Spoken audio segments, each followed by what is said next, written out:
जी, नमस्कार।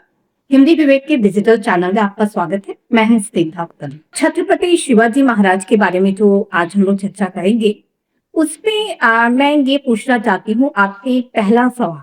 छत्रपति शिवाजी महाराज की सबसे कम चर्चित लेकिन सबसे प्रभावशाली सैन्य जीत कौन सी थी? देखिए, शिवाजी महाराज की सबसे कम चर्चित जो विजय थी वो भिवंडी और कल्याण की थी। लेकिन हम्म, इसका प्रभाव इस दृष्टि से बहुत ज्यादा था कि यहाँ उन्होंने बंदरगाहों के लिए आवश्यक स्थान प्राप्त किया और जी, उन्होंने जो अपनी नौसेना खड़ी की उसके हम्म, नौसैनिक जहाजों के निर्माण के लिए भी उनको खाड़ी की जगह मिली और इसके माध्यम से उन्होंने आगे चल करके एक बड़ी नौसेना खड़ी की और उसके द्वारा उन्होंने व्यापारिक मार्गों को सुरक्षित किया और उस समय जो डचों के, पुर्तगालियों के, अंग्रेजों के हमले हो रहे थे उसको उन्होंने निरस्त किया। तो इस विजय की उतनी चर्चा नहीं हुई जितनी दूसरी विजयों की चर्चा थी। लेकिन नौसेना के लिए कल्याण और भिवंडी की विजय जो है वह एक प्रकार से मार्ग प्रशस्त करती है। इस दृश्य से इसकी उपयोगिता बहुत ज्यादा है। लेकिन इसके पीछे का मतलब रीजन क्या था इस तरह से, क्यों वो ये हाशिए पे रहा, लोगों की चर्चा नहीं हुई? इसके पीछे की राजनीतिक कुछ कारण बता सकते हैं क्या?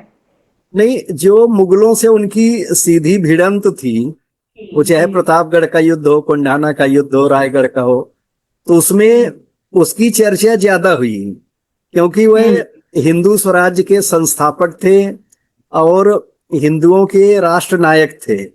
भारतवर्ष के सबसे चर्चित योद्धाओं में थे। तो इस कारण से उनको जो मुगल सैनिक थे, मुगल योद्धा थे, वह कहीं न कहीं अत्याचारी, आक्रमणकारी के रूप में आए थे और भारतीय समाज और भारतीय अस्मिता संस्कृति की रक्षा के लिए शिवाजी महाराज ने अपनी सेना खड़ी की, उसका सैन्य संगठन किया और उसके माध्यम से उन्होंने भारतीय मूल्यों की, भारतीय संस्कृति की, भारतीय लोगों की रक्षा की। तो इस कारण से जो अत्याचारी या आक्रमणकारी के विरुद्ध उनका युद्ध हुआ, उन विजयों की चर्चा ज्यादा हुई। लेकिन जिस विजय का ज्यादा प्रभाव जो है आर्थिक दृष्टि से पड़ा, व्यापारिक दृष्टि से पड़ा, उसकी उतनी चर्चा नहीं हुई। होता है कई बार कि इतिहासकार लोग देखते हैं कि किसकी प्रभाव, कौन सी विजय जो है ज्यादा प्रभावशाली हो सकती है, कि जनता किससे ज्यादा जुड़ाव महसूस कर सकती है। तो कई बार यह भी हाँ, देखा जाता है। जी, जी। छत्रपति शिवाजी महाराज को भारतीय नौसेना का जनक माना जाता है। जी जी। ये आप इसके बारे में क्या कहना चाहते हैं? देखिए, आधुनिक नौसेना जिसको कहते हैं, वैसे भारत में नौसेना तो ऋग्वैदिक काल से ही थी और धनुर्वेद और ऋग्वेद में ही उसकी चर्चा है। रामायण महाभारत काल में भी थी। जो चोल वंश के शासक थे उनकी नौसेना बहुत बड़ी थी और उन्होंने कंबोडिया तक जो है अपना साम्राज्य फैलाया हुआ था।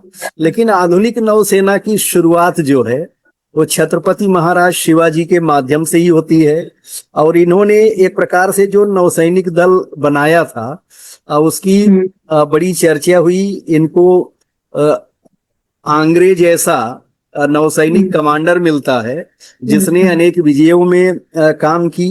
इनका जो राज चिन्ह रहा या राज मुद्रा रही है उसको भारतीय नौसेना ने अपने झंडे में आज भी शामिल किया हुआ है। इस दृष्टि से भी उसका महत्व है। इन्होंने समुद्र के किनारे जो इनके किले थे, वो चाहे मुरुड जंजीरा का हो, रायगढ़ का किला हो, रत्नागिरी और सिंधुदुर्ग के किले हो, तो उन जगहों पर भी उन किलों की सुरक्षा और जितने व्यापारिक मार्ग थे उन व्यापारिक मार्गों की सुरक्षा की दृष्टि से इनकी नौसेना का जो प्रभाव है वह बहुत ज्यादा रहा है। और एक प्रकार से ऐसा माना जाता है कि इनके पास 500 जहाज थे। 500 में से लगभग एक चौथाई जहाज जो है वह हथियारों से युक्त थे और कुछ उसमें सैनिकों को ले जाने वाले थे, कुछ सैनिकों के लिए राशन और रसद सामग्री ले जाने वाले थे। तो हर प्रकार के मिले जुले जहाजों की संख्या इनकी काफी बड़ी थी और एक विस्तृत नौसेना इन्होंने जो है खड़ी की। जिसके कारण अंग्रेजों को सबसे पहले इन्होंने ही समुद्र से धरती पर उतरने नहीं दिया, वहीं से भगा दिया था। पुर्तगालियों से लोहा लिया, डचों से लोहा लिया। तो यूरोपीय देश से जो भी आ रहे थे उनको समुद्र से भारतीय धरती पर उतरने में, रोकने में इस नौसेना की बहुत बड़ी भूमिका रही है। जी। मैं ये बोलूंगी कि अभी के परिदृश्य में जो भारतीय नौसेना है बहुत बृहत है, विस्तृत है और जी। बहुत आगे है। तो जी। कहीं ना कहीं इनमें छत्रपति शिवाजी महाराज की छाप दिखती है या उनका किया हुआ चीज है, जी। उनको लोग अनुकरण करते हैं। निश्चित रूप से देखिए, भारतीय नौसेना का जो आज भी प्रशिक्षण केंद्र है, ट्रेनिंग सेंटर, उसका नाम ही आईएनएस शिवाजी है, जो लोनावाला में है। इसी प्रकार से जैसे हमारी पनडुब्बी जो कलावरी श्रेणी की है, तो शिवाजी द्वारा निर्मित जो किला था खांडेरी, तो आईएनएस खांडेरी जो है हमारी पनडुब्बी है।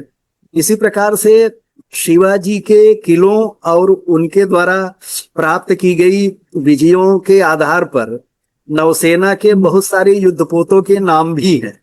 आईएनएस गोदावरी जैसे है।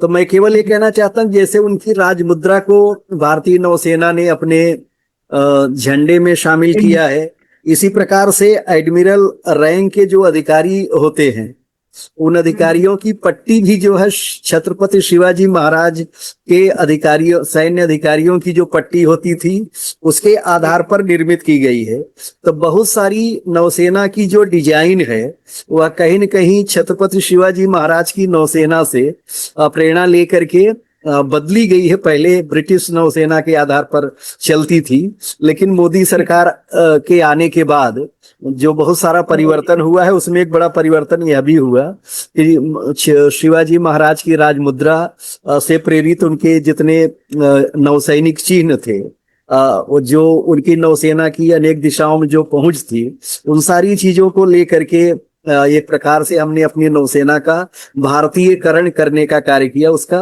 देशीकरण किया है।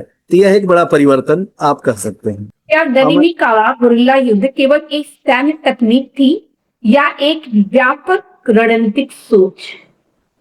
गुरिल्ला युद्ध जो है व्यापक रणनीतिक सोच थी।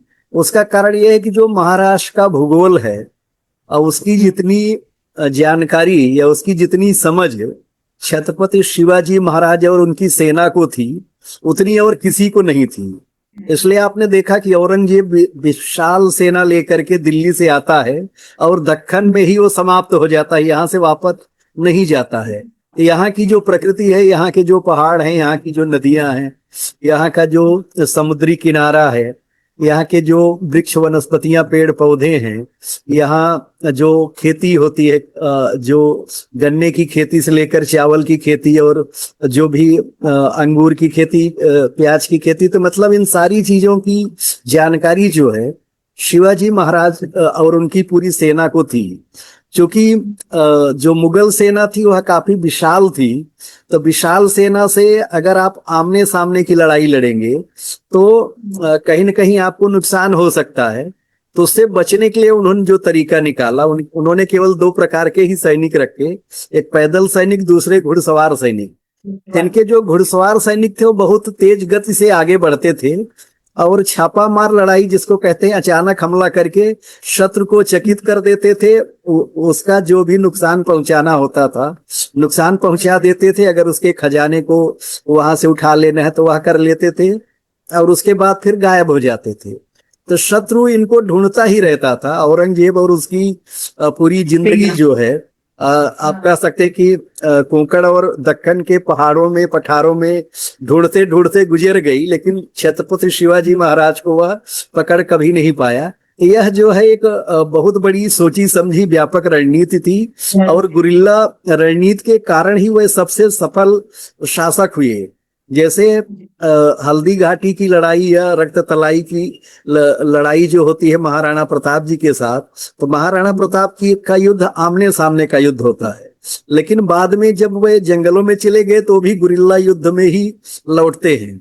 शिवाजी महाराज कोई लड़ाई इसलिए नहीं हारे क्योंकि वह गुरिल्ला युद्ध की जो उनकी सोच थी, तकनीक थी, वह बहुत प्रभावशाली और व्यापक थी और कभी भी उनको इस कारण से नुकसान नहीं हुआ। उनकी सेना हमेशा सुरक्षित रहती थी।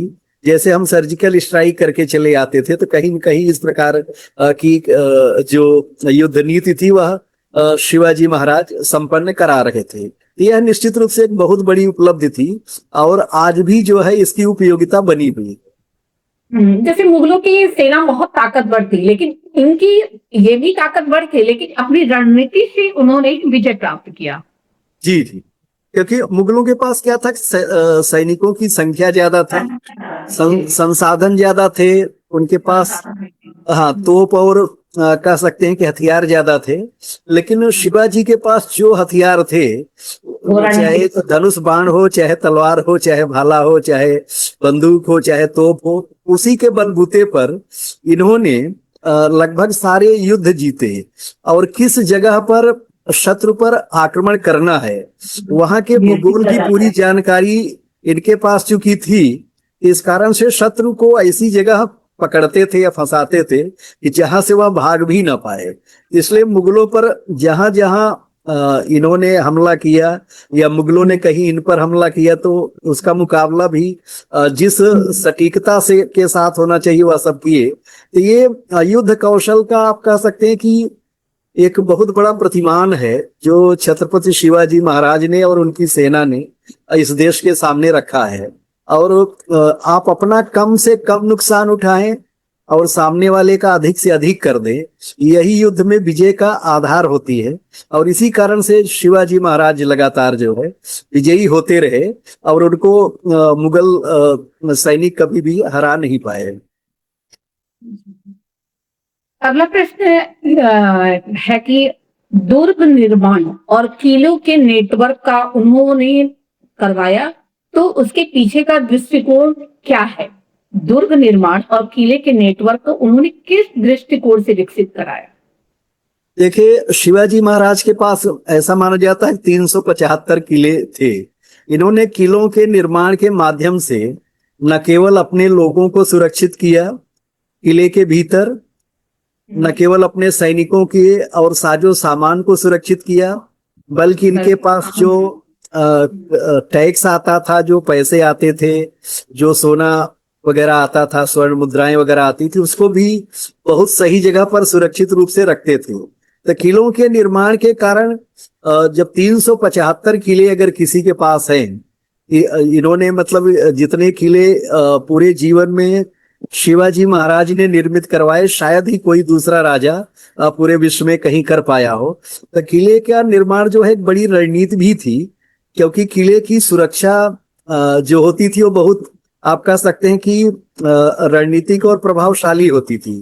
किले आप देखेंगे कि किले या तो पहाड़ के ऊपर हैं या तो फिर समुद्र के बीच में या समुद्र के किनारे हैं। यानी किलों तक पहुंचना शत्रु के लिए बहुत मुश्किल होता था। और ये चूंकि शिवाजी की जो सेना थी वह उस किले के हर पक्ष से परिचित होती थी, तो उसके चारों तरफ जो खाइयां होती थी, फिर जंगली जानवर होते थे, मगरमच्छ और कोबरा और अजगर वगैरह भी रहते थे। तो शत्रु के लिए इतना आसान नहीं होता था कि किले पर चढ़ाई करके उस पर कब्जा कर सके। तो किले काम करते थे। हाँ, किले को इन्होंने एक सुदृढ़ आप कह सकते हैं कि रणनीतिक हथियार के रूप में जो है प्रस्तुत किया। और किलों के अंदर चूंकि जनता के साथ अन्याय ना हो, जनता को मारने काटने से बचाने के लिए इतने सारे किले में युद्ध के समय जिस जगह युद्ध होता था वहां की जनता को भी किले के अंदर सुरक्षित करवा लेते थे। तो इस दृष्टि से भी इन किलों की बहुत उपयोगिता रही है। और जो भी आप कह सकते हैं कि देश का जनता का माल होता था, सामान होता था, वह भी किले के भीतर सुरक्षित रहते थे। तो इसलिए इन किलों के महत्व की कोई सीमा नहीं थी, ऐसा कह सकते हैं। तो उनके पास इतना दूरदृष्टि था। जी, निश्चित रूप से बहुत दूरदर्शी शासक थे और बहुत कुशल संगठन करता थे और इतने न्यायप्रिय थे कि ऐसा माना जाता है कि राम राज्य के अगर आधुनिक काल के कोई प्रतिमान देखे जाएं तो वह छत्रपति शिवाजी महाराज ही हैं, जिन्होंने राम राज्य को आदर्श बनाकर, क्योंकि स्वामी समर्थ गुरु रामदास ने उनको राम कथा और राम राज्य के तमाम प्रतिमानों से परिचित कराया था। तो राम राज्य की तरह एक लोक कल्याणकारी और न्यायप्रिय व्यवस्था जो है छत्रपति शिवाजी महाराज ने जो है विश्व के सामने रखा। इसलिए ऐसा माना जाता है कि इनकी युद्ध नीति जितनी प्रभावशाली रही है, वो चाहे पहाड़ों पठारों की भूगोल में लड़ने की क्षमता रही हो, उससे ज्यादा बड़ा कार्य इन्होंने एक प्रशासक के रूप में, एक आदर्श राजा के रूप में, एक न्यायप्रिय शासक के रूप में किया है। और ऐसे आपको दर्जनों उदाहरण मिलेंगे जब इन्होंने बहुत उत्कृष्ट न्याय किया, विवेकपूर्ण ढंग से न्याय किया। इनके राज्य में पूरी प्रजा इनसे जुड़ी हुई थी। और जैसे आपको ध्यान में होगा कि इन्होंने कभी भी हिंदू मुसलमान के बीच भेदभाव नहीं किया। अगर मुसलमानों पर आक्रमण किया तो उनकी महिलाओं को पूरी तरह से सुरक्षित रखा, उनकी अस्मिता का ध्यान रखा। और क्या कहते हैं, इनकी सेना में भी काफी मुसलमान सैनिक और सेनाधिकारी भी थे। तो जो इनके, जिसको लगता था कि जो इस देश के हित में सोच रहा है, जो भारत के हित में सोच रहा है, उसको इन्होंने अपने से जोड़ा। तो इसलिए बहुत बड़े और दूरदर्शी शासक के रूप में इनको जाना जाता है। इनका योगदान जो है हमेशा के लिए, जब तक यह धरती है तब तक वो बना रहेगा और लोग उसको याद करते रहेंगे। अगला प्रश्न है कि क्या उनकी युद्ध रणनीतियों का अध्ययन आज भी सैन्य अकादमियों में प्रासंगिक है? देखिए, सैन्य अकादमियों में निश्चित रूप से छत्रपति शिवाजी महाराज की बहुत सारी बातें बताई जाती हैं कि कैसे होश और जोश बरकरार रखना है, दोनों के बीच में संतुलन कैसे रखना है, अपना कम से कम नुकसान करते हुए शत्रु का हम कैसे अधिक नुकसान करें, अचानक कैसे धावा बोलना है, रात के अंधेरे में कैसे धावा बोलना है, खराब मौसम के समय कैसे आक्रमण करना है, और अचानक अगर आपके ऊपर हमला हो जाए तो कैसे अपना बचाव करना है। इन सारे तरीके जो है आज भी हमारे सैनिकों को सिखाए जाते हैं और ये सारी जानकारी हमारे सैनिकों को दी जाती है। तो इसलिए भारतीय सेनाएं आज भी छत्रपति शिवाजी महाराज को अपने आदर्श नायक के रूप में देखती हैं। और जय शिवाजी जय भवानी का नारा जरूरत पड़ने पर वहां भी लगाया जाता है, जैसे हर हर महादेव का नारा या भारत माता की जय का नारा होता है। तो इस दृष्टि से उनकी उपयोगिता जो है, उनकी प्रासंगिकता जो है, उनके सैन्य चिंतन की और उनका पूरा का पूरा जो रणनीतिक चिंतन है, वो आज भी प्रभावशाली बना हुआ है। लोग आज भी जो है उसे अपने लिए उपयोगी मान रहे हैं और आने वाले दिन में भी इनकी चीज को अनुकरण करता रहेगा सेना। निश्चित रूप से, क्योंकि आने वाले युग में नौसेना की भूमिका बहुत ज्यादा बढ़ने वाली है। तो इन्होंने जो नौसेना का आदर्श रखा, उस आदर्श पर चल करके हम लोग निश्चित रूप से एक बड़ी ताकत बनने जा रहे हैं। तो छत्रपति शिवाजी महाराज का जो आप कह सकते हैं कि पूरा सैन्य कौशल है, रणनीतिक कौशल है, उनका रणनीतिक चिंतन है, उनके द्वारा जो सैन्य व्यवस्था की गई है और उनकी जो राज्य व्यवस्था है, इन तमाम चीजों का प्रभाव जो है सदा सर्वदा हमारे देश के लोगों पर पड़ा रहेगा। और आने वाली पीढ़ियां भी जो है इनसे प्रेरित होती रहेंगी, प्रभावित होती रहेंगी, क्योंकि हमारे ऐसे नायक हैं कि जिनसे हमेशा हर युग में कुछ ना कुछ अवश्य सीखा जा सकता है। आने वाले युवा पीढ़ी भी इनके आदर्शों को अपनाएगी, ऐसा निश्चित रूप से। देखिए, बहुत कम उम्र से लेकर जिस व्यक्ति ने आजीवन युद्ध लड़ा, जब भी मौका मिला तो उन्होंने अपने क्षेत्र की, अपने देश की प्रजा का उत्थान किया, उसके कल्याण के लिए जो कुछ संभव था वह किया, प्रशासनिक सुधार किए, न्याय व्यवस्था में सुधार किया, और जो भूमि संबंधी सुधार है वह पुणे से लेकर के हर जगह उन्होंने किया। इन सारी चीजों से जनता जो है उनसे बहुत प्रभावित थी और उनको अपने अभिभावक के रूप में, अपने नायक के रूप में, अपने आदर्श राजा के रूप में देखती रही है। मुझे लगता है कि भगवान राम के बाद सबसे ज्यादा अगर हिंदू राजाओं में जो हिंदू जनमन है वह अपना किसी से जुड़ाव महसूस करता है तो वह छत्रपति शिवाजी महाराज से ही करता है। जी, इनके छत्रपति शिवाजी महाराज के बारे में आपने इतनी सारी जानकारियां दी, इसके लिए आपको बहुत बहुत शुभकामनाएं। जी, धन्यवाद। नमस्कार।